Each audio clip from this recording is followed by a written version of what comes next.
저 임신했어요. 그 말을 듣는 순간 저는 숨이 멎었답니다. 내 딸이 사랑한 남자. 그 사람은 내가 일본에서 낳고 버리고 온 내 아들이었거든요. 27살의 딸과 37살의 아들. 남매인 줄도 모른 채 사랑했고 아이까지 생겼습니다. 그때 깨달았어요. 숨겨둔 비밀은 끝내 제 삶을 무너뜨리러 돌아온다는 거리요. 오늘 72년 만에 저는 이 이야기를 처음으로 꺼냅니다. 시작하기 전에 구독과 알림 설정 부탁드려요. 여러분의 응원이 다음 이야기를 이어가는 힘이 됩니다.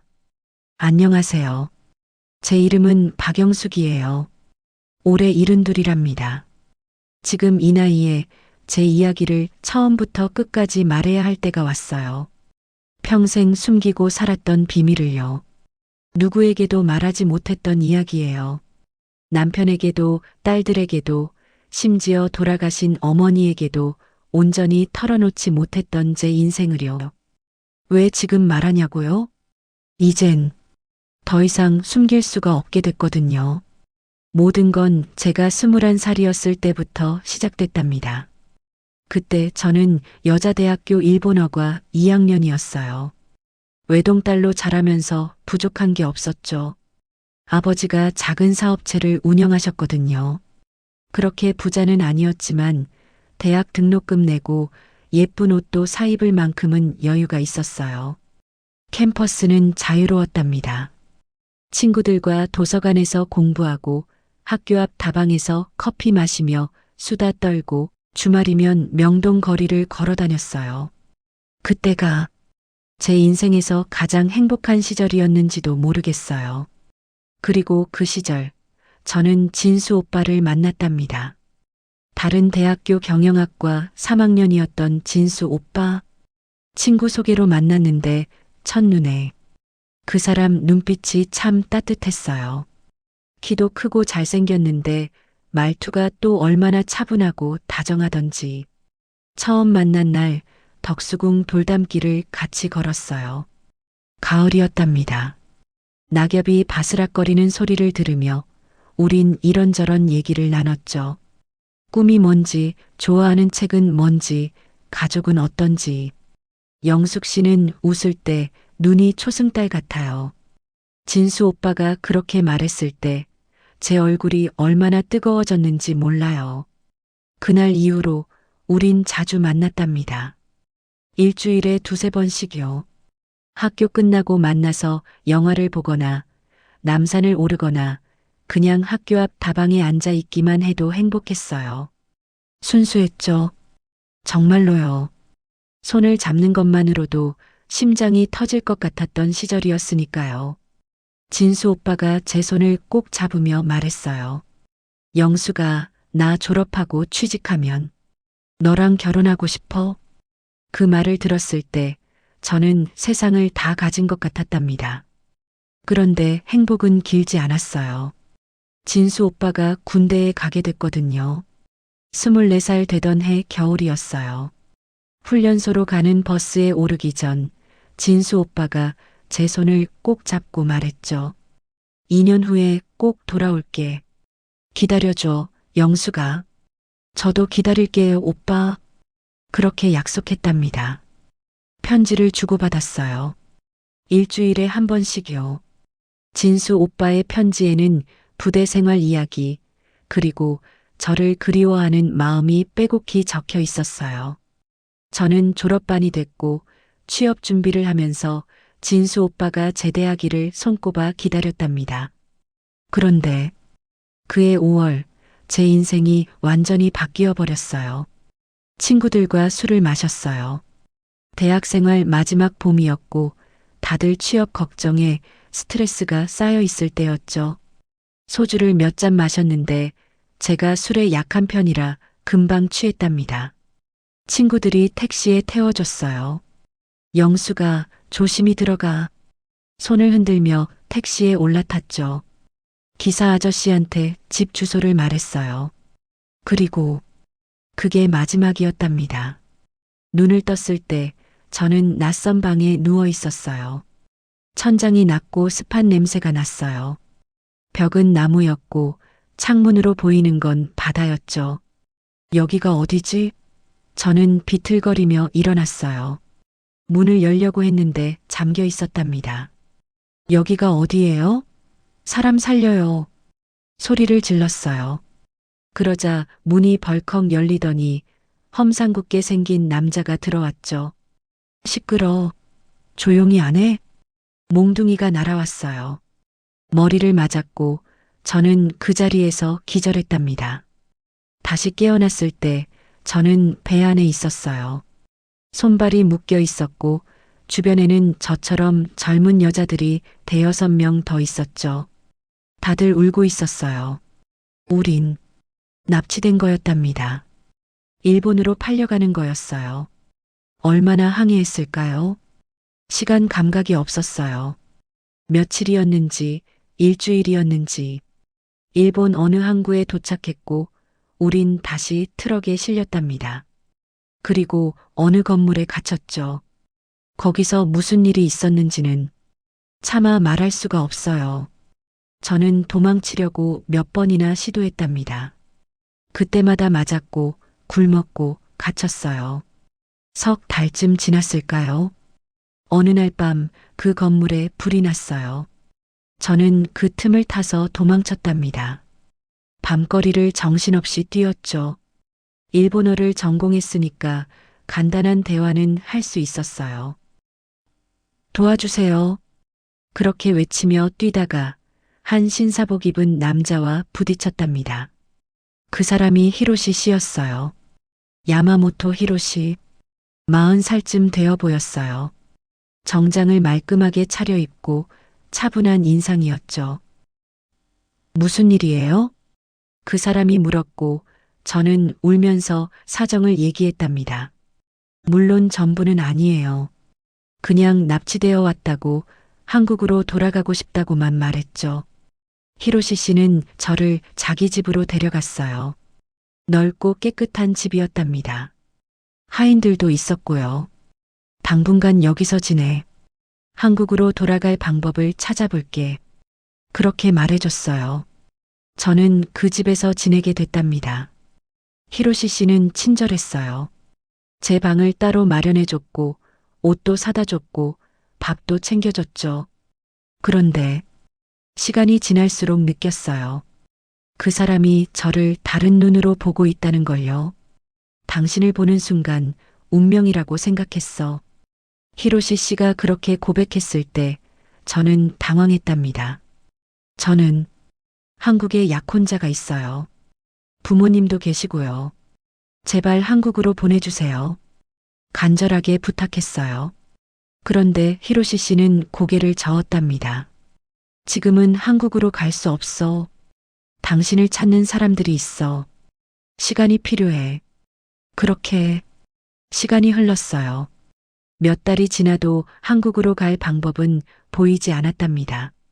히로시 씨는 계속 저에게 고백했어요.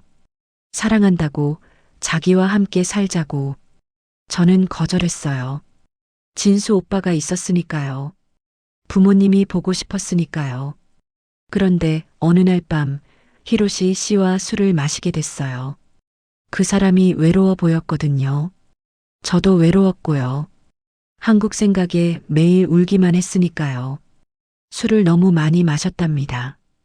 그리고 그날 밤 실수가 일어났어요. 2달 뒤 저는 임신한 걸 알았답니다. 히로시 씨는 너무 기뻐했어요. 이제 우리 가족이야. 아이 낳고 행복하게 살자. 그런데 저는 절망했어요. 어떻게 이럴 수가 있나? 진수 오빠와의 약속은요? 부모님은요? 결혼할 거면 한국 부모님께 인사드리고 싶어요. 제발 한국에 가게 해주세요. 그렇게 말했을 때 히로시 씨가 처음으로 침묵했답니다. 그리고 말했죠. 미안해. 나 이미 결혼했어. 아내가 있고 딸이 셋 있어. 그 순간 세상이 무너졌어요. 뭐라고요? 하지만 당신을 사랑해. 아내와는 오래전부터 마음이 떠났어. 당신만 있으면 돼. 저는 울었답니다. 속았다는 생각에, 배신당했다는 생각에. 하지만 어쩌겠어요. 이미 아이를 가진 몸이었으니까요. 아들을 낳았어요. 켄지라는 이름을 지어줬답니다. 예쁜 아기였어요. 제품에 안겨있는 아기를 보면서 저는 매일 울었어요. 히로시 씨는 아기에게 극진했어요. 부족한 게 없이 키워줬죠. 그런데 어느 날 우연히 알게 됐답니다. 히로시 씨의 정체를요. 야쿠자 조직의 오야붕이었어요. 그 순간 모든 게 이해됐답니다. 왜 그렇게 힘이 있는지, 왜 사람들이 그를 두려워하는지. 저는 결심했어요. 이곳에서 벗어나야 한다고. 아기는 히로시 씨가 잘 키워줄 거라 믿었어요. 저보다 훨씬 더 좋은 환경에서요. 어느 날 새벽 켄지가 자고 있을 때 저는 도망쳤답니다. 작은 은팔찌 하나만 손목에 차고요. 히로시 씨가 선물했던 거였어요. 2년 만에 한국 땅을 밟았을 때 저는 울었답니다. 하지만 집으로 갔을 때 다른 사람이 살고 있었어요. 여기 박시댁 아닌가요? 이사 간 지 오래됐어요. 어머니를 찾아 헤맸어요. 며칠을 수소문한 끝에 겨우 찾았답니다. 엄마. 어머니는 저를 보고 기절할 뻔했어요. 그리고 울면서 안아줬죠. 영수가, 내가 살아있구나. 아버지는 제가 실종된 충격으로 쓰러지셔서 돌아가셨대요. 빚도 많이 지셨고 집도 넘어갔다고 했어요. 어머니는 작은 새방에서 혼자 살고 계셨답니다.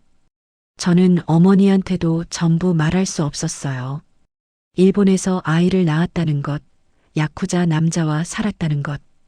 그냥 납치되었다가 도망쳐왔다고만 말했죠. 이름을 바꿨어요. 박영숙에서. 아니, 사실 지금 이름이 박영숙이에요. 원래는 다른 이름이었답니다. 혹시라도 히로시 씨가 찾아올까봐 두려웠거든요. 닥치는 대로 일했어요. 어머니와 함께 살기 위해서요. 그렇게 7년이 흘렀답니다. 29살이 됐을 때 저는 백화점에서 일하고 있었어요. 어느 날 손님 한 분이 오셨는데 영수가, 그 목소리를 듣는 순간 저는 얼어붙었답니다. 진수 오빠였어요. 제대하고 7년이 흘렀는데도 여전히 그 따뜻한 눈빛이었어요. 영수가, 정말 너야? 어디 갔었어? 7년 동안 너를 찾아 헤맸어. 진수 오빠는 울고 있었답니다. 저도 울었어요. 너무 보고 싶었던 사람이었으니까요. 미안해요, 오빠. 말할 수 없는 일이 있었어요. 괜찮아. 이제 만났으니까 다시는 놓지 않을 거야. 진수 오빠는 그렇게 말했고 저를 꼭 안아줬답니다. 일본에서의 일을 말할 수 없었어요. 아이를 낳았다는 것도, 야쿠자 남자와 살았다는 것도, 그냥 사라진 인연은 비밀로 했어요. 우린 그 해에 결혼했답니다. 진수 오빠는 무역회사에서 일했고 저는 첫째 딸 미경이를, 그리고 둘째 딸 수진이를 낳았어요. 행복했어요. 정말로요. 하지만 가끔 밤에 혼자 누워 있을 때면 일본에 두고 온 켄지가 생각났답니다. 지금쯤 몇 살이 됐을까? 건강하게 자라고 있을까? 아빠 닮았을까? 나 닮았을까? 서랍 깊숙한 곳에 숨겨둔 은팔찌를 꺼내볼 때마다 저는 울었어요. 미안해, 켄지야. 엄마가 너를 버려서 미안해. 하지만 이건 비밀이에요. 평생 숨겨야 하는 비밀이었답니다. 그렇게 40년을 살았어요. 거짓말 위에 세워진 행복한 가정이었지만 그래도 행복했어요. 그런데 수진이가 27살이 되던 해 모든 게 무너져 내렸답니다. 수진이가 남자친구 생겼다고 말한 건 작년 봄이었어요. 저녁 설거지를 하고 있는데 수진이가 부엌으로 들어왔답니다. 표정이 환했어요. 뭔가 좋은 일이 있나 보다 싶었죠. 엄마, 좋은 사람 만났어. 수줍게 웃는 딸아이를 보면서 저는 기뻤어요. 27인데 아직 연애 한번 제대로 못 해봤거든요. 일에만 몰두하던 아이였답니다. 어떤 분인데? 일본 분이에요. 무역회사 이사님. 설거지하던 제 손이 멈췄어요. 일본 사람. 가슴이 철렁했지만 태어난 척했답니다. 나이는 37이세요. 10살 차이. 일본 사람. 왠지 모를 불안감이 엄습했어요. 하지만 딸아이 얼굴이 너무 밝아서 아무 말도 못했답니다. 석 달쯤 지나서 수진이가 남자친구를 집에 데려오겠다고 했어요. 정식으로 인사시키고 싶다고요. 이름은 켄지라고 했답니다. 켄지. 그 이름을 듣는 순간 온몸이 얼어붙었어요. 하지만 제 자신을 다독였답니다. 흔한 이름이야. 일본의 켄지라는 이름 얼마나 많은데. 하지만 마음 한구석에서 계산이 시작됐어요. 일본에 두고 온 켄지가 지금 37이야. 수진이 남자친구가 37이라고 했어. 아니야, 설마. 세상이 아무리 좁아도 그럴 리가 없어. 그냥 우연이야. 그렇게 되뇌었지만 불안은 가시지 않았답니다. 주말 내내 잠을 못 잤어요. 금요일 밤에는 천장만 바라보다 새벽이 됐답니다. 옆에서 남편은 편안하게 자고 있었지만 저는 가슴이 두근거려서 눈을 감을 수가 없었어요. 나이가 같다는 게 무슨 의미야? 일본의 37살 남자가 얼마나 많은데. 그냥 우연의 일치일 뿐이야. 하지만 가슴 깊은 곳에서는 알고 있었어요. 뭔가 잘못되고 있다는 걸요. 토요일 아침부터 부엌에서 음식을 준비했어요. 갈비를 손질하고 양념을 재우고 나물을 다듬으면서도 손이 계속 떨렸어요. 팔을 썰다가 칼에 손가락을 베일 뻔했답니다. 여보, 괜찮아? 너무 긴장하는 거 아니야? 진수가 걱정스럽게 물었어요. 저는 그저 웃으며 고개를 저었답니다. 괜찮은 척했지만 속은 온통 뒤죽박죽이었어요. 오후 6시가 가까워지자 심장이 미친 듯이 뛰었답니다. 앞치마를 벗었다 입었다 반복하면서 현관 쪽을 자꾸 쳐다봤어요. 초인종이 울렸어요. 문을 열었을 때 세상이 멈췄답니다. 켄지였어요. 제 아들, 제가 일본에 두고 온 그 아이였어요. 37살이 된 켄지. 키가 훌쩍 컸고 잘 차려입은 정장이 잘 어울렸어요. 얼굴은 히로시 씨를 닮았지만 눈매와 미간은 제 젊은 시절 사진과 똑같았답니다. 다리에 힘이 풀렸어요. 현관 벽을 손으로 짚지 않았으면 그 자리에서 쓰러졌을 거예요. 안녕하세요. 야마모토 켄지입니다. 그가 깍듯이 인사했을 때 목구멍이 막혀서 말이 안 나왔어요. 겨우 인사를 받았지만 제 목소리가 떨리는 게 느껴졌답니다.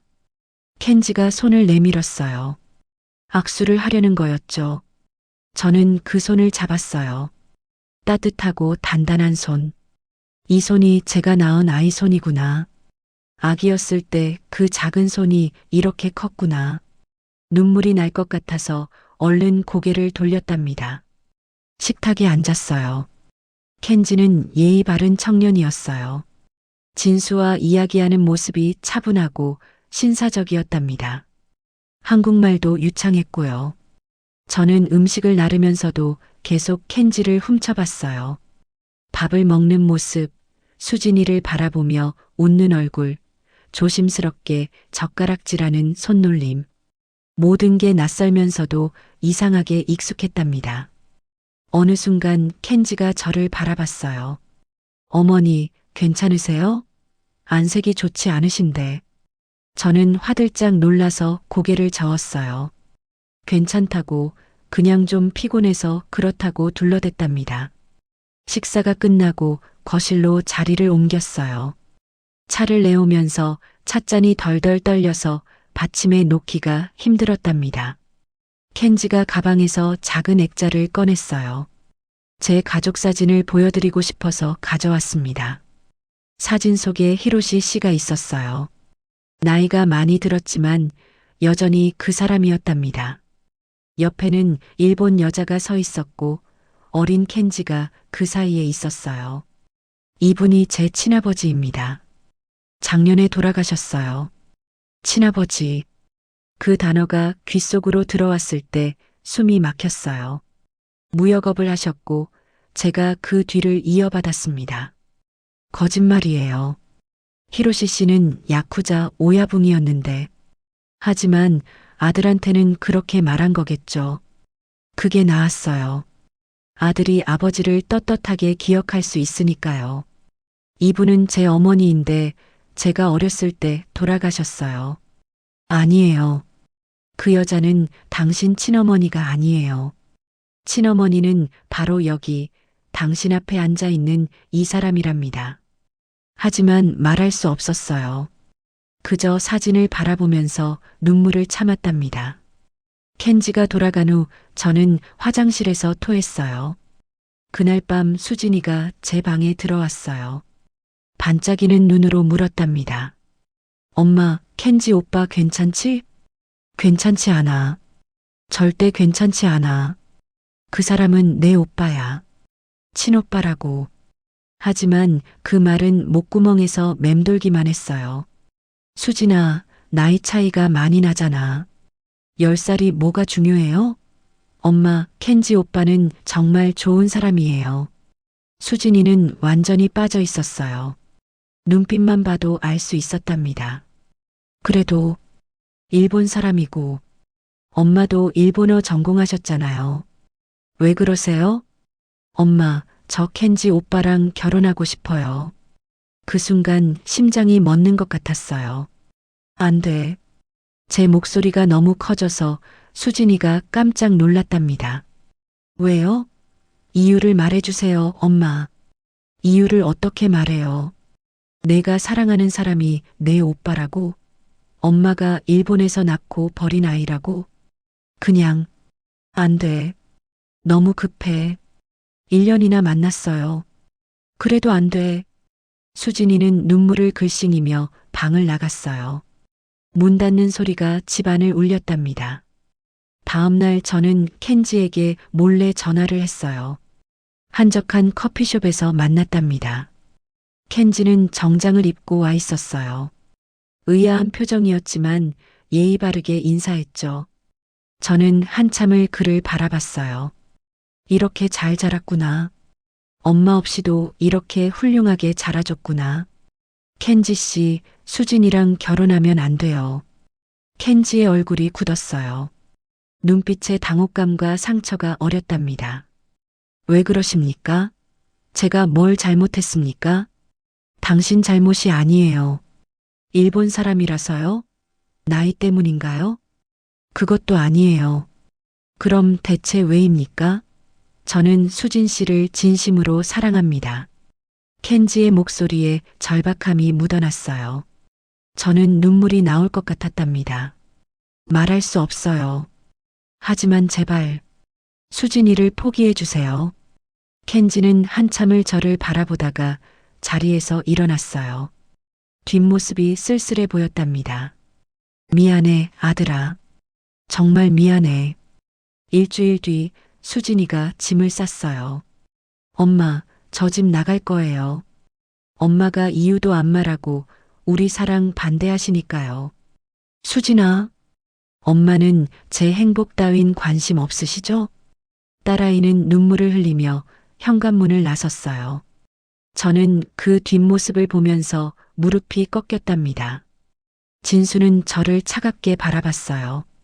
당신 때문에 딸이 집을 나갔어. 대체 왜 그러는 거야? 대답할 수 없었어요. 그날 밤부터 저는 혼자였답니다. 밤마다 서랍 속 은팔찌를 꺼내보면서 울었어요. 이 모든 게 제 죄예요. 35년 전 그 비밀이 이렇게 돌아온 거예요. 그리고 한 달 뒤 수진이가 다시 집에 왔을 때 제 인생은 완전히 무너졌답니다.